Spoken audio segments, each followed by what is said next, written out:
Hello everyone, welcome to study point account channel. Study point account চ্যানেলের এই ভিডিওতে আজ আমি তোমাদের সাথে শেয়ার করব এসএসসি জিডির আজকের অর্থাৎ 28শে ফেব্রুয়ারির প্রথম ও দ্বিতীয় শিফটের জিকে।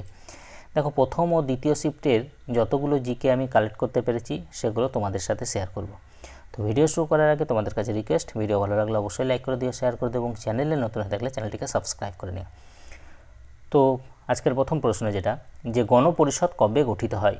গণপরিষদ কবে গঠিত হয়েছিল?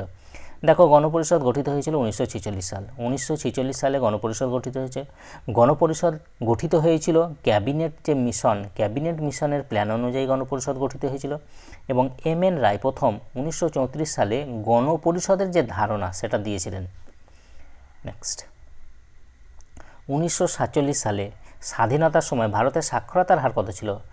1947 সালে ভারতের স্বাধীনতার সময় ভারতের যে সাক্ষরতার হার সেটা কত ছিল? সেটা ছিল 18%। 18% ছিল সাক্ষরতার হার। বর্তমানে সাক্ষরতার হার যদি বলা হয়, ভারতের সাক্ষরতার হার 74.04%। গৌতম বুদ্ধ কোন গাছের নিচে জ্ঞান লাভ করেছিলেন? গৌতম বুদ্ধ কোন গাছের নিচে তিনি জ্ঞান লাভ করেছিলেন? এটা করেছিলেন অশ্বত্থ গাছ। অশ্বত্থ গাছের নিচে তিনি জ্ঞান লাভ করেছিলেন। পঞ্চম খেলো ইন্ডিয়া যুব গেমস 2023-এ সবচেয়ে বেশি পদক জিতেছে? কোন রাজ্য সবচেয়ে বেশি পদক জিতেছে? পঞ্চম খেলো ইন্ডিয়া যুব গেমস। দেখো, সবথেকে বেশি পদক জিতেছে মহারাষ্ট্র। মহারাষ্ট্র সবথেকে বেশি পদক জিতেছে। আর এই যে পঞ্চম খেলো ইন্ডিয়া যুব গেমস 2023, এটা কোথায় অনুষ্ঠিত হয়েছিল? এটা অনুষ্ঠিত হয়েছিল মধ্যপ্রদেশ। 2023 সালের যে পঞ্চম খেলো ইন্ডিয়া যুব গেমস সেটা অনুষ্ঠিত হয়েছিল মধ্যপ্রদেশ এবং পদক তালিকায় প্রথম ছিল মহারাষ্ট্র। পদ্মশ্রী পুরস্কারপ্রাপ্ত প্রথম ভারতীয় ট্রান্সজেন্ডার কে? পদ্মশ্রী পুরস্কারপ্রাপ্ত প্রথম ভারতীয় ট্রান্সজেন্ডার কে? তিনি হলেন নর্তকী নটরাজ। নর্তকী নটরাজ। তার নর্তকী নটরাজ কোন শাস্ত্রীয় নৃত্যের সাথে সম্পর্কিত? তিনি ভারতনাট্যমের সাথে সম্পর্কিত। তিনি একজন ভারতনাট্যম নৃত্যশিল্পী। 2023 সালের 26শে জানুয়ারি প্রজাতন্ত্র দিবসের অনুষ্ঠানে নিম্নলিখিতদের মধ্যে কে প্রধান অতিথি ছিলেন? 2023 সালের 26শে জানুয়ারি প্রজাতন্ত্র দিবসের অনুষ্ঠানে নিম্নলিখিতদের মধ্যে কে ভারতের প্রধান অতিথি ছিলেন? তিনি ছিলেন মিশরের রাষ্ট্রপতি আবদেল ফাতে আল সিসি। মিশরের রাষ্ট্রপতি আবদেল ফাতে আল সিসি প্রধান অতিথি ছিলেন প্রজাতন্ত্র দিবসের দিনে 2023 সাল। ঘুমর কোন রাজ্যের লোকনৃত্য? ঘুমর কোন রাজ্যের লোকনৃত্য? দেখো, ঘুমর হলো রাজস্থানের লোকনৃত্য, রাজস্থান। এছাড়া রাজস্থানের এই যে ঘুমর, এটা রাজস্থানের ভিল উপজাতির একটা ঐতিহ্যবাহী লোকনৃত্য। নেক্সট, ফ্লেমিঙ্গো উৎসব কোথায় পালিত হয়? ফ্লেমিঙ্গো উৎসব কোথায় পালিত হয়? এটা পালিত হয় অন্ধ্রপ্রদেশ। অন্ধ্রপ্রদেশে পালিত হয় ফ্লেমিঙ্গো উৎসব।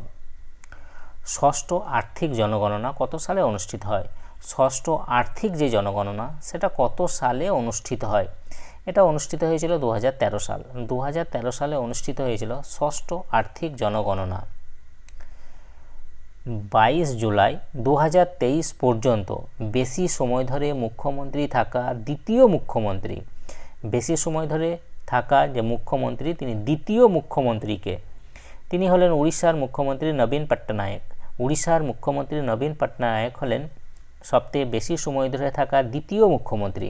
আর সবথেকে বেশি সময় ধরে মুখ্যমন্ত্রী থেকেছেন তিনি হলেন পবন কুমার চামলিং। পবন কুমার চামলিং সিকিমের মুখ্যমন্ত্রী ছিলেন। ওকে, তো তিনি সবথেকে বেশি সময় ধরে মুখ্যমন্ত্রী পদে ছিলেন। ভারতরত্ন পুরস্কারপ্রাপ্ত প্রথম ভারতীয় সঙ্গীত শিল্পীকে? ভারতরত্ন পুরস্কারপ্রাপ্ত প্রথম ভারতীয় সঙ্গীত শিল্পীকে? তিনি হলেন এম.এস. শুভলক্ষ্মী। এম.এস. শুভলক্ষ্মী। কত সালে তিনি ভারতরত্ন পুরস্কার পেয়েছেন? তিনি পেয়েছেন 1998 সাল। নিউটনের যে ক্রিয়া ও প্রতিক্রিয়ার সূত্র কোনটি? নিউটনের ক্রিয়া প্রতিক্রিয়ার সূত্র কোনটি? দেখো, নিউটনের যে তৃতীয় সূত্র সেটাকে বলা হয় ক্রিয়া প্রতিক্রিয়ার সূত্র। নিউটনের তৃতীয় সূত্র হলো ক্রিয়া প্রতিক্রিয়ার সূত্র। অনুচ্ছেদ 163 কিসের সাথে সম্পর্কিত? অনুচ্ছেদ 163 কিসের সাথে সম্পর্কিত? অনুচ্ছেদ 163 নাম্বার অর্থাৎ অনুচ্ছেদ 163 হলো যে রাজ্যপালকে সাহায্য ও পরামর্শ দেওয়ার জন্য মুখ্যমন্ত্রীর নেতৃত্বে একটা মন্ত্রী পরিষদ থাকবে, এটার সাথে সম্পর্কিত। তাহলে আর্টিকেল বা ধারা 163-তে বলা হয়েছে যে রাজ্যপালকে সাহায্য ও পরামর্শ দেওয়ার জন্য মুখ্যমন্ত্রীর নেতৃত্বে একটা মন্ত্রী পরিষদ থাকবে। ইয়াও সাং উৎসব কোন রাজ্যে পালিত হয়? ইয়াও সাং যে উৎসব সেটা কোন রাজ্যে পালিত হয়? এটা পালিত হয় মণিপুরে পালিত হয় ইয়াও সাং উৎসব। এই 1 থেকে 14 পর্যন্ত ছিল প্রথম শিফটের জিকে। ওকে, 15 থেকে আলোচনা করব দ্বিতীয় শিফটের জিকে। 15 থেকে হচ্ছে দ্বিতীয় শিফটের জিকে। তো 15 নম্বর প্রশ্নে আছে যে পণ্ডিত শিবকুমার শর্মা কোন বাদ্যযন্ত্রের সাথে সম্পর্কিত? পণ্ডিত শিবকুমার শর্মা কোন বাদ্যযন্ত্রের সাথে সম্পর্কিত? এটা রিপিটেড প্রশ্ন, আগেও পড়েছে। তিনি সন্তুর বাদক। পণ্ডিত শিবকুমার শর্মা ছিলেন সন্তুর বাদক। 2011 সালের জনগণনা অনুসারে ভারতের শিশু লিঙ্গ অনুপাত কত? শিশু লিঙ্গ অনুপাত ধরা হয় 0 থেকে 6 বছর অবধি। তো 2011 সালের জনগণনা অনুসারে ভারতের যে শিশু লিঙ্গ অনুপাত সেটা কত ছিল? সেটা হলো 919 ছিল 2011 সালের জনগণনা অনুসারে ভারতের শিশু লিঙ্গ অনুপাত। ভারতের যে 14তম জনগণনা সেটা কত সালে পরিচালিত হয়েছিল? ভারতের 14তম যে জনগণনা সেটা কত সালে পরিচালিত হয়েছিল? দেখো, 14তম যে জনগণনা সেটা হয়েছিল 2001 সালে। আর 2011 সালের যে জনগণনা এটা হলো 15তম জনগণনা। আর স্বাধীন ভারতের বললে সপ্তম। স্বাধীন ভারতের সপ্তম জনগণনা 2011টা, এবং ওভারঅল যদি বলা হয় সেক্ষেত্রে হবে 15তম জনগণনা। আর 14তম যে জনগণনা সেটা ছিল 2001 সালে। নেক্সট, কোন পঞ্চবার্ষিকী পরিকল্পনার সময় সবুজ বিপ্লব শুরু হয়েছিল? কোন পঞ্চবার্ষিকী পরিকল্পনার সময় সবুজ বিপ্লব শুরু হয়েছিল? এটা হয়েছিল তৃতীয় পঞ্চবার্ষিকী পরিকল্পনার সময়কালে। তৃতীয় পঞ্চবার্ষিকী পরিকল্পনার যে সময়কাল সেটা হলো 1961 থেকে 1966, এবং সবুজ বিপ্লব শুরু হয়েছিল 1965-তে। 1965-তে সবুজ বিপ্লব শুরু হয়েছিল। সবুজ বিপ্লবের সময় ভারতের প্রধানমন্ত্রী ছিলেন লাল বাহাদুর শাস্ত্রী। রাজীব গান্ধী খেলরত্ন পুরস্কারের নাম পরিবর্তন করে কি রাখা হয়েছে? রাজীব গান্ধী যে খেলরত্ন পুরস্কার তার নাম পরিবর্তন করে কি রাখা হয়েছে? এটা রাখা হয়েছে মেজর ধ্যানচাঁদ খেলরত্ন পুরস্কার। মেজর ধ্যানচাঁদ খেলরত্ন পুরস্কার। এবং মেজর ধ্যানচাঁদ খেলরত্ন পুরস্কার কত সালে নামকরণ করা হয়? 2021 সালে। 2021 সালে। ওকে, আর এই রাজীব গান্ধী খেলরত্ন পুরস্কার প্রাপক প্রথম ভারতীয় বললে সেক্ষেত্রে হবে বিশ্বনাথ আনন্দ। নেক্সট, টিপ্পনী নৃত্য কোন রাজ্যের সাথে সম্পর্কিত? টিপ্পনী যে নৃত্য সেটা কোন রাজ্যের সাথে সম্পর্কিত? এটা গুজরাটের সাথে সম্পর্কিত, গুজরাট। আধুনিক পর্যায় সারণীতে কয়টি গ্রুপ ও পর্যায় রয়েছে? আধুনিক পর্যায় সারণীতে কয়টি গ্রুপ ও পর্যায় রয়েছে? দেখো, আধুনিক পর্যায় সারণীতে রয়েছে গ্রুপ রয়েছে 18টি, আর পর্যায় আছে 7। তাহলে পর্যায় 7, গ্রুপ 18। আধুনিক পর্যায় সারণীর জনক বলা হয় মোজলেকে। আর যদি বলা হয় পর্যায় সারণীর জনক বলা হয় কাকে, সেক্ষেত্রে হবে মেন্ডেলিভ। মেন্ডেলিভকে পর্যায় সারণীর জনক বলা হয়, আর আধুনিক পর্যায় সারণীর জনক বলা হয় মোজলেকে। 2022 সালের অক্টোবরে board of control for cricket in India অর্থাৎ BCCI এর নতুন সভাপতি হিসাবে কাকে নিযুক্ত করা হয়েছে? 2022 সালের অক্টোবরে board of control for cricket in India অর্থাৎ BCCI এর নতুন প্রেসিডেন্ট হিসাবে কাকে নিযুক্ত করা হয়েছে? এটা করা হয়েছে রজার বিন্নি। রজার বিন্নিকে নিযুক্ত করা হয়েছে।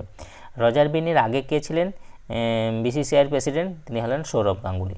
সৌরভ গাঙ্গুলির জায়গায় তিনি এসছেন রজার বিন্নি। ভারতে প্রথমবার যে জনগণনা সেটা কত সালে হয়েছিল?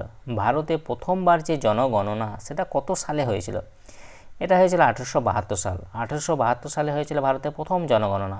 তখন ভাইসরয় কে ছিলেন? Lord Mayo. লর্ড মেয়ো ছিলেন তখন ভাইসরয়। আর যদি বলা হয় ভারতের প্রথম যে নিয়মিত জনগণনা সেটা কত সালে শুরু হয়? সেটা শুরু হয়েছিল 1881 সালে। প্রথম যে নিয়মিত জনগণনা সেটা শুরু হয়েছিল 1881 সালে। কার সময়ে? লর্ড রিপনের সময়কালে। লর্ড রিপন। কলিঙ্গ যুদ্ধের পর সম্রাট অশোক কোন ধর্ম গ্রহণ করেছিলেন? কলিঙ্গ যুদ্ধের পর সম্রাট অশোক কোন ধর্ম গ্রহণ করেছিলেন? তিনি বৌদ্ধ ধর্ম গ্রহণ করেছিলেন। নেক্সট, 2022 ফিফা আন্ডার 17 মহিলা বিশ্বকাপ জিতেছে কোন দেশ? 2022-এর যে ফিফা আন্ডার 17 মহিলা বিশ্বকাপ জিতেছে কোন দেশ? কে জিতেছে? স্পেন জিতেছে। কাকে হারিয়ে? কলম্বিয়াকে হারিয়ে। রানার্স আপ হলে তাহলে কলম্বিয়া, আর জিতেছে বিজয়ীকে স্পেন। কোথায় অনুষ্ঠিত হয়েছিল এই বিশ্বকাপ? আমাদের ভারতেই অনুষ্ঠিত হয়েছিল। অন্নপূর্ণা ফুড প্যাকেট স্কিম কোন রাজ্যের অন্তর্গত? অন্নপূর্ণা যে ফুড প্যাকেট স্কিম সেটা কোন রাজ্যের অন্তর্গত? এটা হলো রাজস্থান। রাজস্থানের অন্তর্গত। MK সরোজা কোন নৃত্যের সাথে সম্পর্কিত? MK সরোজা কোন নৃত্যের সাথে সম্পর্কিত? দেখো, তিনি ভারতনাট্যমের সাথে সম্পর্কিত। ভারতনাট্যম। তো এই ছিল আজকের অর্থাৎ আজকে অর্থাৎ 28শে ফেব্রুয়ারির ফার্স্ট ও সেকেন্ড শিফটের জিকে। তো যদি তোমাদের ভিডিওটা ভালো লাগে অবশ্যই লাইক করে দিয়ে শেয়ার করে দেবো এবং চ্যানেলে নতুন হয়ে থাকলে চ্যানেলটিকে সাবস্ক্রাইব করে নিও। তা আজ এই পর্যন্ত, ওকে বাই।